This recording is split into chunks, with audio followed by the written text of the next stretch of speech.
नमस्कार श्रोते हो, मैं डॉक्टर सपना आप सबके सामने एक स्पिरिचुअल बुक लेके आई हूँ। यानी बहुत सारे बुक्स उन्होंने लिखे थे, उसके अंदर से एक बुक्स लेके आई हूँ क्योंकि ये जो व्यक्ति है जिनका नाम है ट्यूसडे लोमसम रामपा, वो खुद एक लामा थे, तिब्बत के लामा थे। और उन्होंने अपने शरीर में जब थे वो, तो उनका जो पूरा जो कार्य प्रणाली थी वो पूर्ति नहीं हो गई, तो अपना देह के अंदर का आत्मा किसी और देह के अंदर शिफ्ट किए विद द परमिशन लेके वहां पे शिफ्ट करके उन्होंने बचे हुए साल में इतने सारे बुक्स लिखे, जो बुक्स पढ़ के सभी व्यक्ति दुनिया के सभी व्यक्ति अपना स्पिरिचुअल ग्रोथ आराम से कर सकते हैं। या हम लोग इस जिंदगी में क्यों आए हैं, ऑरा क्या रहता है, कि इथरिक बॉडी क्या है, बॉडी के अलग अलग टाइप्स क्या है, मेडिटेशन किस तरह से करना चाहिए, थर्ड आई कैसे ओपन करते हैं, इसके बारे में ढेर सारे पुस्तक लिखे हैं। तो ऐसे व्यक्ति जिनका नाम है ट्यूसडे लोमसम रामपा, जिनका जन्म ट्यूसडे को हुआ था इसलिए उनको ट्यूसडे लोमसम रामपा कहते थे, और उनको लामा पद में भी मिली थी, रीइंकार्नेशन लेके वो आए थे। और इसका नॉलेज सभी लोगों को तब पता चल गया था, क्योंकि माँ बाप ने खुद ही बच्चे के अंदर के अलग क्वालिटीज देखे गए थे, जिसके कारण उनको स्पिरिचुअल स्कूल के अंदर शिफ्ट किया गया था। बहुत कम एज में ही उन्होंने मेडिटेशन, मेटाफिजिक्स और मेडिसिनल प्लांट्स के बारे में इंफॉर्मेशन लेके आए थे। और उनका थर्ड आई ओपन था, वो ऑरा देख के ही सबके सामने किसी और के बारे में इंफॉर्मेशन कलेक्ट कर सकते थे, यानी वो ऑरा पढ़ सकते थे। और उनको थर्ड आई ओपन हो गया था, तो उनको बहुत कुछ दिखता था।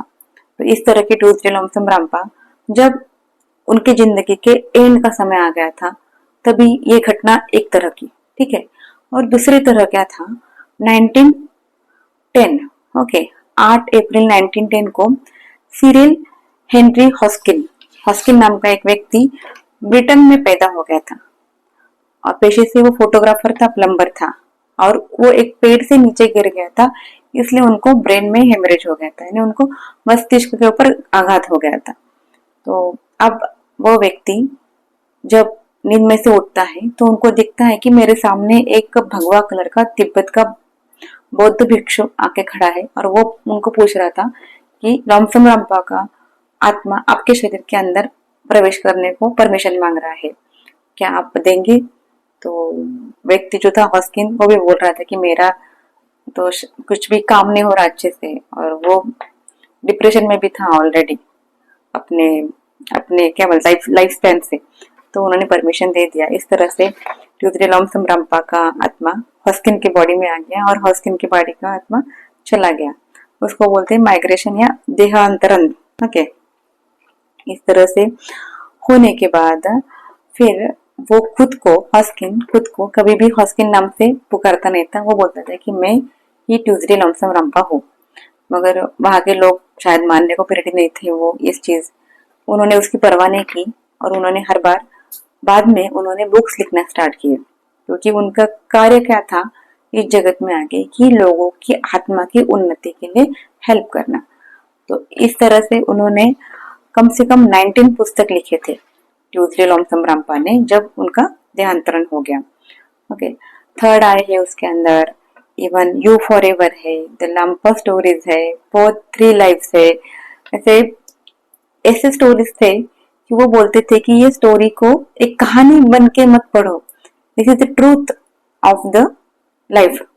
मैं जो लिख रहा हूँ वो ट्रूथ है, वो सत्य है, और सत्य की तरह ही ग्रहण करो।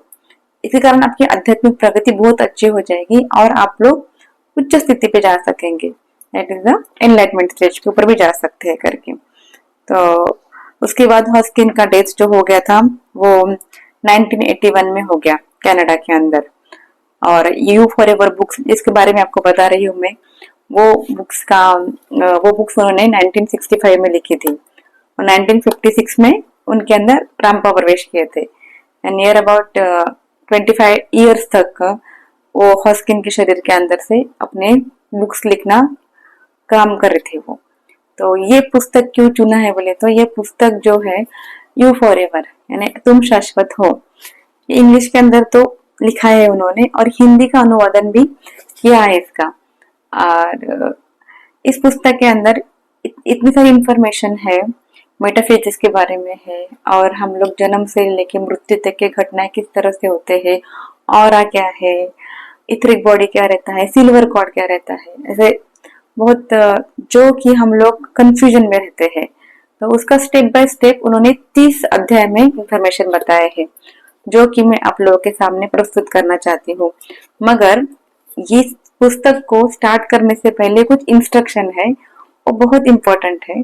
अगर आप भी इसी तरह से बहुत सारे अनसॉल्व क्वेश्चन के साथ अगर आप स्पिरिचुअल जर्नी में हैं, तो शायद ये बुक्स आप सबको और मुझे भी बहुत फायदेमंद होगी। जिस तरह से आपने कैवल्य दर्शन पुस्तक के लिए भी बहुत ज्यादा प्यार दिया है और बहुत ज्यादा व्यूज आए हैं, उसी तरह से ये पुस्तक भी मैं पढ़ूंगी, पढ़ के विचार विमर्श करके आपके सामने प्रस्तुत करूंगी।